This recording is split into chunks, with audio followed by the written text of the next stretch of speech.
Video like जरूर कर लीजिए और ऐसे वीडियो लगातार फ्री में पाने के लिए चैनल को तुरंत सब्सक्राइब कर लीजिए और बेल आइकन को जरूर टैप कर लीजिए ताकि आगे भी सारे वीडियो आपको मिलते रहे। यूट्यूब में फॉलो करते हैं तो प्लीज ये वाला फ्री टेलीग्राम चैनल जरूर ज्वाइन कर लीजिएगा। सारे नोटिफिकेशन सारे अपडेट यहीं पे आते हैं, ध्यान रखिए।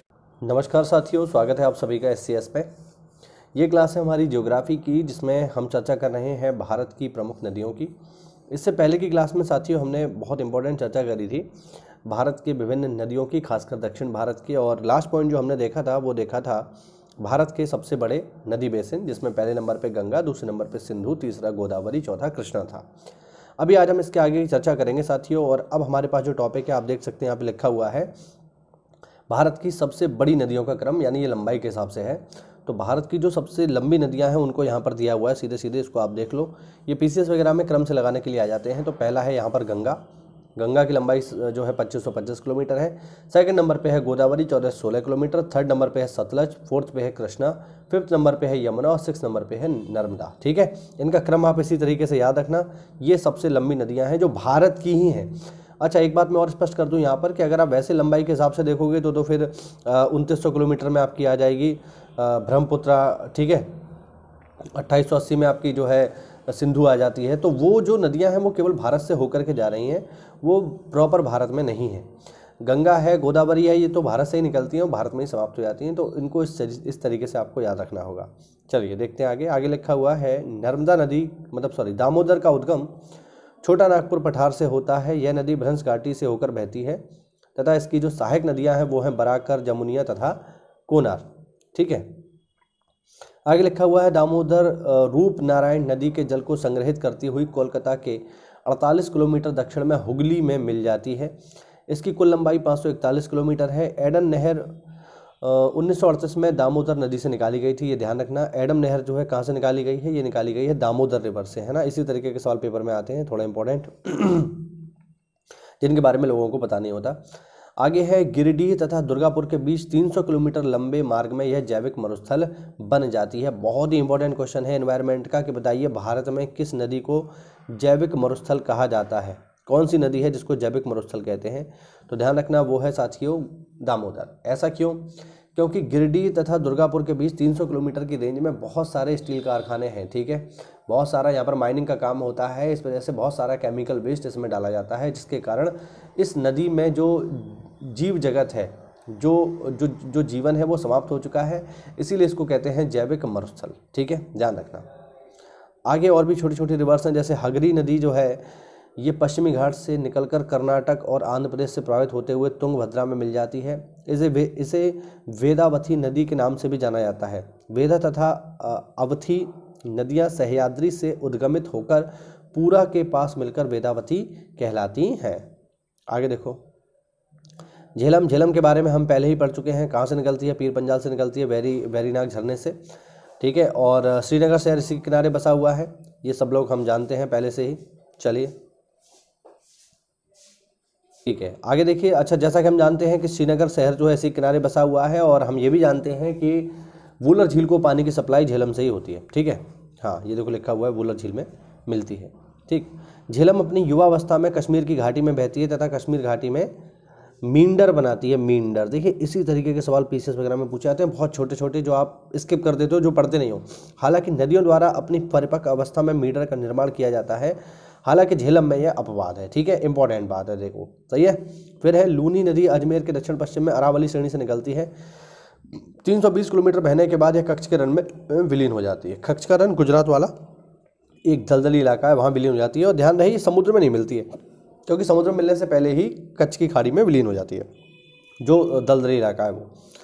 आगे देखो, सतलज नदी का उद्गम तिब्बत में कैलाश पर्वत मानसरोवर झील के निकट राकसताल झील से है। ये भी हम पढ़ चुके हैं।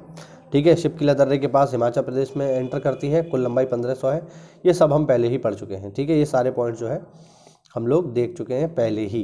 ठीक है, हाँ अगर आपने वो वीडियोस नहीं देखे हैं तो ऊपर जा कर के देख लीजिए। ऊपर मतलब जो इसकी प्लेलिस्ट बनी हुई है उसमें आपको सारे वीडियोस जो है मिल जाएंगे, उसमें सारी चीज़ें आपको मिल जाएंगी। तो जो हम पहले से पढ़ चुके हैं उसको मैं यहाँ पर छोड़ रहा हूँ। आगे देखो, आगे श्योक नदी को काराकोरम क्षेत्र में मृत्यु की नदी के नाम से जाना जाता है। ठीक है, हाँ डेथ रिवर के नाम से जाना जाता है। ऐसे साक्ष्य हैं कि प्राचीन काल में मध्य एशिया के यारकाट से लद्दाख के बीच व्यापार इसी नदी से होता था। आगे है जस्कर नदी। जस्कर श्रेणी में गहरे गाज का निर्माण करते हुए कठोर चट्टानी भागों से प्रभावित होती है।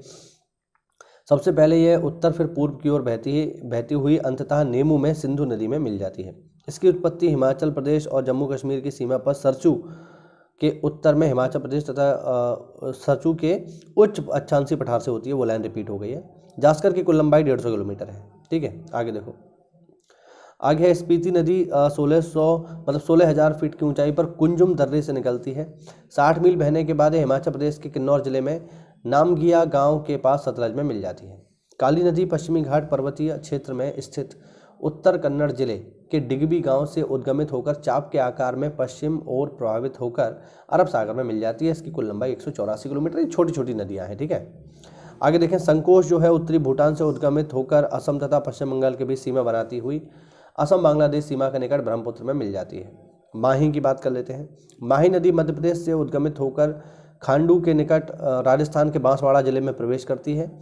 यह नदी नरबाली तक बहने के पश्चात दक्षिण पश्चिम दिशा में गुजरात की ओर प्रभावित होते हुए खंबात की खाड़ी में मिल जाती है। अच्छा, एक चीज़ मैं आपको माही रिवर के बारे में और बता दूं कि माही जो है एक ऐसी रिवर है जो कि कर्क रेखा को 2 बार काटती है। ध्यान रखना, कर्क रेखा को 2 बार काटने वाली नदी कर्क रेखा इस तरीके से जा रही है, इसको 2 बार कट करती है माही नदी। इंपॉर्टेंट बात है। ठीक है, मैं उम्मीद करता हूँ आपको ये पता होगा भूमध्य रेखा और मकर रेखा को 2 बार काटने वाली नदियाँ कौन सी हैं। आप लोग कमेंट करके मुझे बताइए। चलो आगे देखते हैं। आगे है मीठी नदी। मुंबई स्थित विहार झील के अधिप्रवाह से उद्गमित होकर 2 किलोमीटर प्रवाह के बाद इसमें पोवाई झील का पानी भी अधिप्रवाह के चलते मिल जाता है। यह कुल 18 किलोमीटर की दूरी तय कर माहिम की खाड़ी के पास अरब सागर में मिल जाती है। मीठी नदी, ध्यान रखना। तेल नदी महानदी की एक प्रमुख सहायक नदी है।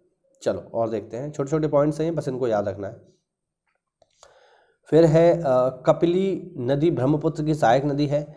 कामरूप इसी के किनारे बसा हुआ है। कामरूप असम का पुराना नाम था, अब एक छोटा सा शहर है। दूधगंगा नामक नदियां जम्मू कश्मीर के अतिरिक्त उत्तराखंड तथा महाराष्ट्र में भी प्रभावित होती हैं। यानी दूधगंगा जम्मू कश्मीर में भी मिलेगी, महाराष्ट्र में भी मिलेगी, उत्तराखंड में भी मिलेगी। छोटी छोटी नदियां हैं। कृष्णा नदी की सहायक नदियां कोयल तथा यरना, डीना, वरना, पंचगंगा, घाट प्रवाह, भीमा तथा तुंगभद्रा हैं। तेल नदी महानदी की एक प्रमुख सहायक नदी है। ठीक है। हंगरी नदी पश्चिमी घाट से निकलकर कर्नाटक तथा आंध्र प्रदेश से प्रभावित होते हुए तुंगभद्रा नदी में मिल जाती है। सोन नदी की उत्पत्ति मध्य प्रदेश के शहडोल जिले में अमरकंटक के पास से होती है। व्यास, चिनाब, रावी, सतलज तथा यमुना हिमाचल प्रदेश से होकर बहने वाली प्रमुख नदियां हैं। ठीक है, आगे देखो। संथाल परगना में दुमका में हिजला नामक स्थान पर जनजातीय मेला लगता है। हिजला मयूराक्षी नदी के तट पर स्थित है। मयूराक्षी, ठीक है, इंपॉर्टेंट है। ठीक, आपने एक बांध का नाम सुना होगा, कनाडा बांध। आप लोग मुझे कमेंट करके बताइए कनाडा बांध किस नदी पर है। भारत में ही है कनाडा बांध, ये भी बता दूं, ऐसा मत सोच लेना कि कनाडा बांध कनाडा में। फिर देखो, केन बेतवा लिंक परियोजना पर मध्य प्रदेश के तत्कालीन मुख्यमंत्री बाबूलाल गौर और उत्तर प्रदेश के तत्कालीन जन संसाधन मंत्री प्रिय रंजन दास मुंशी के मध्य 25 अगस्त 2005 में समझौता ज्ञापन हस्ताक्षर किया गया था। ठीक है, आगे देखो। महात्मा गांधी सेतु बिहार में पटना के हाजीपुर से जोड़ने के लिए गंगा नदी पर 5,575 किलोमीटर लंबा एक पुल है। औपचारिक रूप से इसे 1982 में खोला गया था। आगे देखो, एडम नहर। एडम नहर काफ़ी इंपॉर्टेंट। एडम नहर जो है साथियों वर्ष 1938 में दामोदर से निकाली गई थी, यानी दामोदर नदी से निकाली गई थी। यह 65 किलोमीटर लंबी है तथा 10,000 हेक्टेयर भूमि को सींचती है। ठीक है ना, ठीक है, आगे देखो। रांची से 80 किलोमीटर की दूरी पर स्थित रामगढ़ चित्रापुर रोड पर स्थित राजरप्पा एक शक्तिपीठ है। राजरप्पा दामोदर तथा भैरवी या भैरा नदी के संगम पर स्थित है। यहाँ पर चिन्नामस्तिका मंदिर एक प्रमुख प्रसिद्ध तथा हिंदू तीर्थ स्थल है। यह मंदिर बहुत पुराना है। इसका वास्तुशिल्प डिजाइन तांत्रिक महत्व के अन्य मंदिरों के समान है। आप लोग मुझे कमेंट करके बताइए भारत में प्रसिद्ध तांत्रिक मंदिर जो है, ठीक है, वो कहाँ पर है। और मैं आपको बता दूं उसी मंदिर के डिज़ाइन से प्रेरित होकर हमारे संसद भवन का डिज़ाइन भी बना है। आप लोग मुझे ज़रा कमेंट करके बताइए, है ना, कि वो मंदिर का नाम क्या है और वो मंदिर कहाँ पर है। आगे देखिए, खारी नदी जो है बनास नदी की सबसे लंबी सहायक नदी है। बनास नदी चंबल नदी की सहायक नदी है। कोठारी बनास की सहायक नदी है। ठीक है। अरब सागर में गिरने वाली जो प्रमुख नदियाँ हैं वो हैं साथियों नर्मदा, ताप्ती, माही, साबरमती, पेरियार, मांडवी, ज्वारी। बंगाल की खाड़ी में गिरने वाली जो प्रमुख नदियां हैं वो हैं साथियों स्वर्णरेखा, वैतरणी, ब्राह्मणी, गोदावरी इत्यादि। ठीक है, तो ये जो है हमारा टॉपिक ख़त्म हुआ, जो कि जुड़ा हुआ था नदियों से। नदियों वाला पूरा चैप्टर ख़त्म। आगे की जो क्लास में चर्चा होगी वो होगी भारत की प्रमुख झीलों की। उम्मीद करता हूँ इस छोटे से वीडियो में आपको महत्वपूर्ण जानकारी मिली होगी। तो ऐसा है तो वीडियो को लाइक करिए, चैनल को सब्सक्राइब करिए, और इस शानदार PDF को अगर आप प्राप्त करना चाहते हैं या हमसे जुड़ना चाहते हैं तो इन दिए गए नंबर्स पे कॉल करके आप हमसे जुड़ सकते हैं। मिलते हैं अगली क्लास में, तब तक के लिए जय हिंद, जय भारत, वंदे मातरम।